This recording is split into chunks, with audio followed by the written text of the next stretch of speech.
מאוד מעניין אותי לדעת. כמה זמן עבר מאז שאת לא מדברת עם אבא שלך? 6 שנים. נכון, 5 שנים. כזה. 5-6 שנים שאין לכם כאילו נתק לגמרי. כן. לא דיברתם, את לא ראית אותו, את לא... ראיתי אותו. כן, אבל משהו שהוא נורא כזה...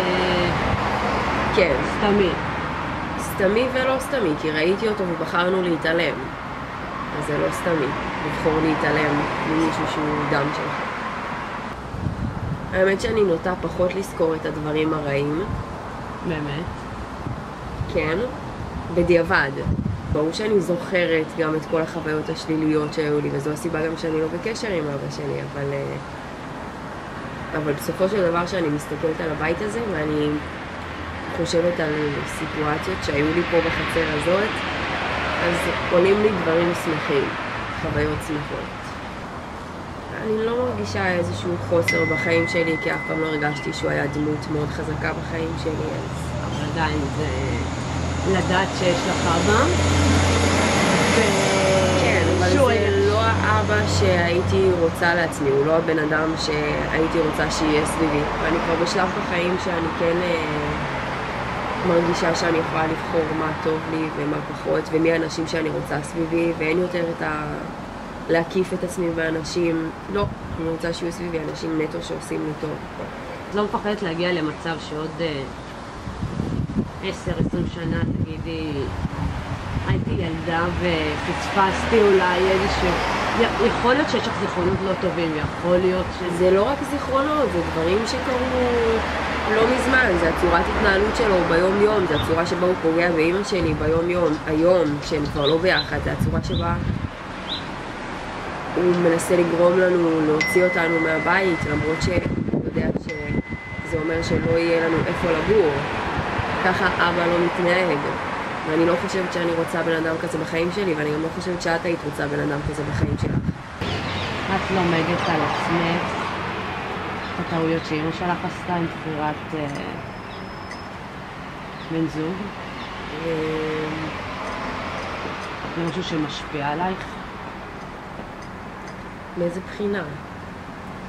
מהבחינה של לבחור את הבן זוג שלך, אם את מסתכלת עליו ומשווה.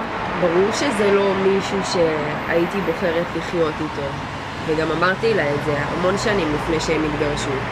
הייתי תומכת בזה שהם התגרשו לגמרי, אבל אני לא חושבת שהיא הרגישה שהוא בן אדם כזה בשנים הראשונות של הקשר. אני לא חושבת שזה משהו שאפשר... בגלל זה אני שואלת, אם בגלל שזה לא משהו שהרגישה בהתחלה, אם את היום מסתכלת על הבן זוג שלך כן, זה גם משהו שאני מגבשת לאט לאט, כאילו עם הזמן. אני מבינה מה אני רוצה שכן יהיה בחיים שלי ומה אני רוצה שלא יהיה. מחפשת להיות מוקפת באנשים שעושים לי טוב. זה השוני שאני כן מרגישה. ואת מרגישה שיש כאלה? בחיים שלך כרגע? אנשים שהם לא עושים לי טוב? שעושים לך. האנשים שבחיים שלי עכשיו הם נטו אנשים שעושים לי טוב. כל מי שהוצאתי בשנים האחרונות מהחיים שלי, נקרא לזה הוצאתי, שכבר אני לא בקשר איתם, זה אנשים שכנראה פשוט לא טוב לי. אני לא מרגישה שהם עושים לי טוב בשום צורה. אבל את חושבת שהדבר הזה, אולי לפעמים את הולכת עם איזה צעד אחד קדימה? כן, לגמרי. אני לפעמים קיצונית בדברים האלה. עוד משהו שטיפה השתנה בשנים האחרונות, זה חזרה בתשובה של אמא שלך. וזה די משהו משמעותי שקרה. זה משהו שהייתם די מנותקים מהעולם הזה, מהעולם הדתי. היית מנותקת ופתאום זה כזה... כן. עברו כמה שלבים בעניין הזה.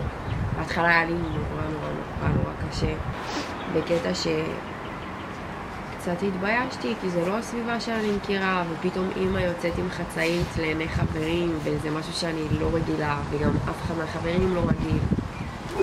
וזו הייתה תקופה כזאת, עד שבאיזשהו שלב פשוט הבנתי וואלה, אני ילדה חוצפנית, כאילו. באיזה קטע אני מעיזה בכלל להתבייש בה.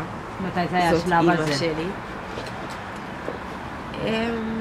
שהבנת. בשנתיים האחרונות התחלתי יותר להשלים עם זה שהיא חוזרת בתשובה, בשנה האחרונה אולי, ויותר פרגנתי, והבנתי שאם זה מה שעושה לה טוב, אז כנראה שאני לגמרי צריכה לתמוך בזה. כבר אותך אולי מתקרבת לדעת? כרגע אני מרגישה שאני רק מתרחקת ממנה ככל שאמא שלי מתקרבת. זה גורם לך לאיזושהי סלידה כאילו זה מרתיע אותי מאוד, מאוד. מבחינתה יש דבר אחד כרגע, וזה האמונה. וכל מה שמתנהל בחיים האלה מתנהל לפי האמונה ולפי איך שהיא רואה את הדברים כרגע. את מרגישה שקצת... הרי הקשר שלכם הוא קשר מאוד חזק שלך ושל אמא שלך. את מרגישה שאולי באיזשהו מקום זה פוגע בקשר שלכם? כן, ללא ספק. אני מרגישה שאנחנו פחות חברות ממה שהיינו פעם. לא יודעת, רק רוצה שבסופו של דבר אני אהיה מוקפת באנשים שפה, ומאושרת. את אולי... ובסביבה שלווה ושקטה, ולא רועשת. אני לא דואגת לדברים שעם הזמן אני אלמד ואבין על עצמי. אני לא מרגישה שיש משהו יציב מאוד בחיים שלי כרגע.